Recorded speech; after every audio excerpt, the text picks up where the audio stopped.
Good morning to all of you. आज हम बात कर रहे हैं हमारे 12th क्लास के चैप्टर नंबर 6, जिसका नाम है लोकतांत्रिक व्यवस्था का संकट, जिसमें हम बात करेंगे इंदिरा गांधी के द्वारा भारत में लगाई गई आपातकाल की जो 1971-72 के इलेक्शंस के बाद और बांग्लादेश की क्रिएशन के बाद स्टार्ट हुआ। तो इसमें हम शुरू करते हैं इस लेसन में। तो सबसे पहले आपातकाल की पृष्ठभूमि,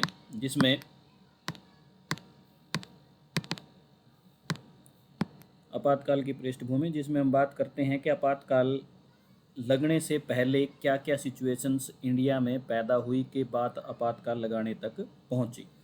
सबसे पहले इसमें हम बात करते हैं कि 1967 के बाद जो एक सबसे बड़ी बात हुई थी भारत में, वो यह थी कि उस दौर में इंदिरा गांधी एक बहुत ही ताकतवर नेता के रूप में उभर कर सामने आए, जिसमें हम बात करते हैं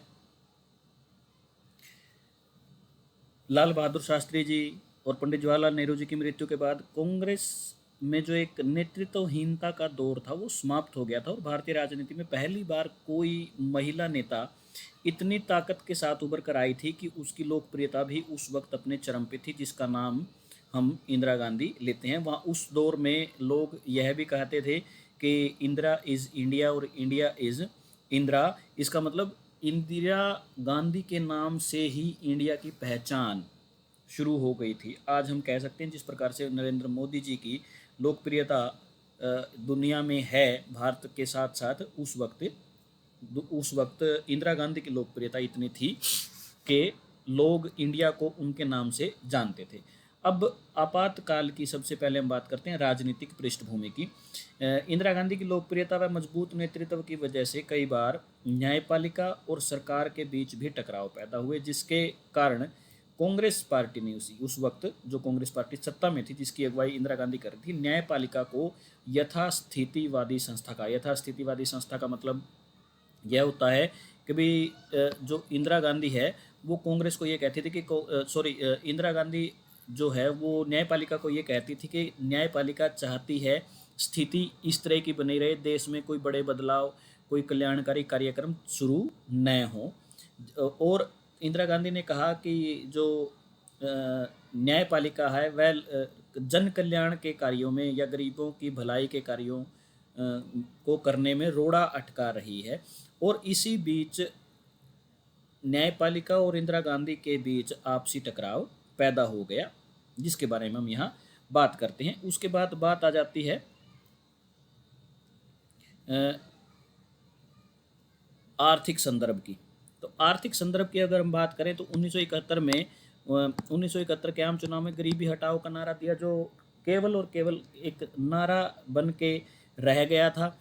और इसके बाद 1971-72 में बांग्लादेश की क्रिएशन हुई, जैसे हम पहले पढ़ चुके हैं, बांग्लादेश बना और उस वक्त लगभग 80 लाख लोग पूर्वी पाकिस्तान से भारत की सीमा पार करके भारत में आ गए, जिसके कारण भारत की अर्थव्यवस्था पर, खासकर पूर्वी राज्यों पर इसका बहुत ज़्यादा प्रभाव पड़ा। और उसी दौर में अंतर्राष्ट्रीय बाजार में कच्चे तेल की कीमतें बहुत ज़्यादा बढ़ गई थी, जिसके कारण भारत में जो महंगाई दर है वो 23% बढ़ गई, और 1974 में यह 30% और ज़्यादा बढ़ गई, जिसके कारण बेरोजगारी और भूखमरी भारत में और ज़्यादा फैलनी शुरू हो गई थी। और इस कारण से लोग इंदिरा गांधी की सरकार के खिलाफ आवाज़ उठाना उन्होंने शुरू कर दिया था। इस बीच ऐसा भी हुआ कि इंदिरा गांधी की सरकार ने अपने खर्चों को कम करने के लिए जो एम्प्लॉई थे, सरकार के जो कर्मचारी थे, उनके भी वेतन काटने शुरू कर दिए, जिसके कारण जो सरकार के एम्प्लॉई के साथ साथ अन्य लोग भी इंदिरा गांधी के खिलाफ होना शुरू हो गए थे। और इसी के साथ साथ उस साल मॉनसून भी काफ़ी कम रहा, और जिसकी वजह से खाद्यान्न में ये कहते हैं कि 8% की कमी आई, मतलब फसलें भी उस साल ज़्यादा अच्छी नहीं हो पाई, जिसके कारण देश में खाद्यान्न की भारी कमी हो गई थी। और इस बीच इसके साथ साथ ही छात्रों ने भी इंदिरा गांधी की सरकार के खिलाफ आंदोलन करने शुरू कर दिए थे। और इन छात्र आंदोलनों की अगुवाई जो है वो राजनीतिक दलों ने करनी शुरू कर दी थी। उस वक्त इंडिया में दो मुख्य छात्र आंदोलन थे, एक गुजरात आंदोलन और एक बिहार आंदोलन, जिसके बारे में हम यहाँ पढ़ेंगे। तो गुजरात और बिहार उन दिनों में दोनों जगह पर कांग्रेस की सरकार थी, और इन दोनों जगहों पर छात्रों ने इंदिरा गांधी की कांग्रेस सरकार या यूं कह लो राज्य की कांग्रेस सरकार के खिलाफ आवाज़ उठानी शुरू कर दी। सबसे पहले हम बात करते हैं गुजरात की।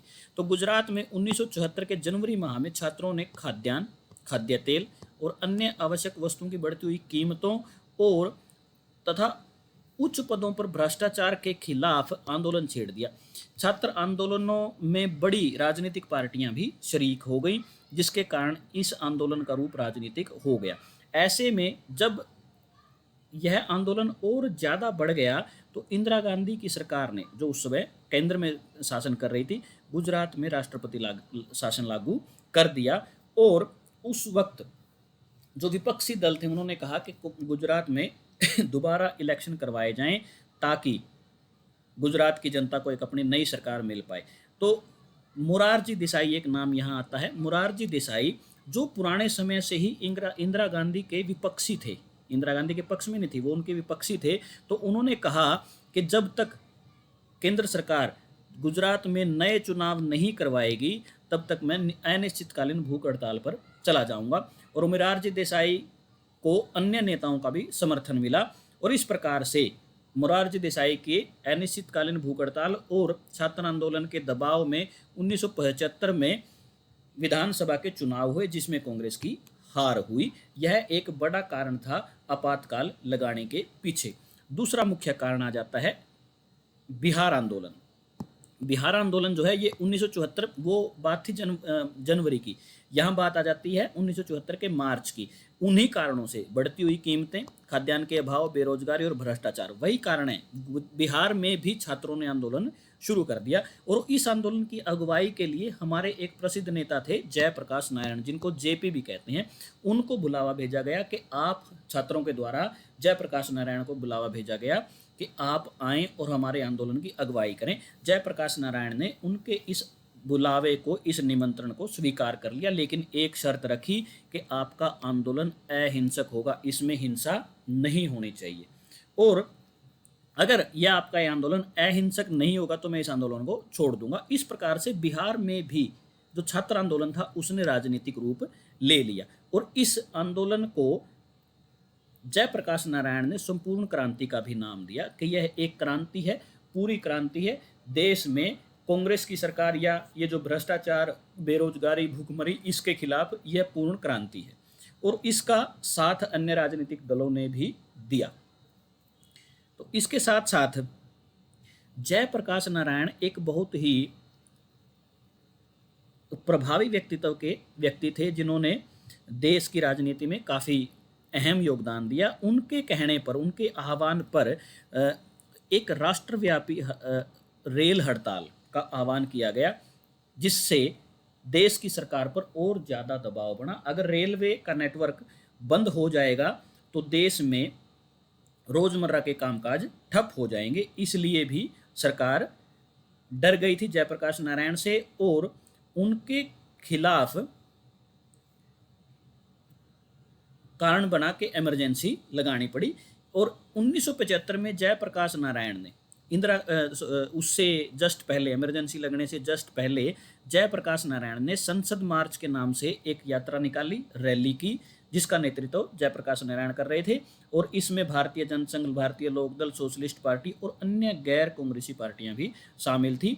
भारत की राजधानी दिल्ली ने आज से पहले 1975 में संसद मार्च की रैली से पहले इतनी ज़्यादा बड़ी रैली दिल्ली के लोगों ने नहीं देखी थी, जिसमें गैर कांग्रेसी या कह लीजिए इंदिरा गांधी के विपक्ष में लोगों ने आंदोलन किए।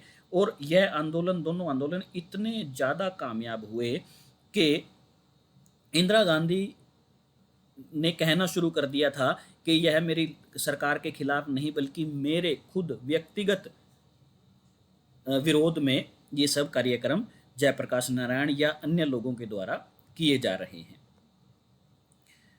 दूसरा इसमें एक बात आ जाती है न्यायपालिका के साथ संघर्ष। इंदिरा गांधी का उस दौर में न्यायपालिका के साथ भी कोई ज़्यादा अच्छा संबंध नहीं रहा था। न्यायपालिका का संबंध नहीं रहा, इसके पीछे भी एक दो कारण थे। उस वक्त में तीन मुख्य प्रश्न संसद और न्यायपालिका के बीच में, संसद और सुप्रीम कोर्ट के बीच में तीन मुख्य प्रश्न उठ रहे थे। तो जिनके लिए जिनके कारण इन दोनों के बीच में टकराव पैदा हुआ। पहला, क्या संसद मौलिक अधिकारों में कटौती कर सकती है, जिसका सर्वोच्च न्यायालय ने जवाब दिया कि संसद ऐसा नहीं कर सकती। दूसरा ये था, क्या संसद संविधान में संशोधन करके संपत्ति के अधिकार को, ये पहला था।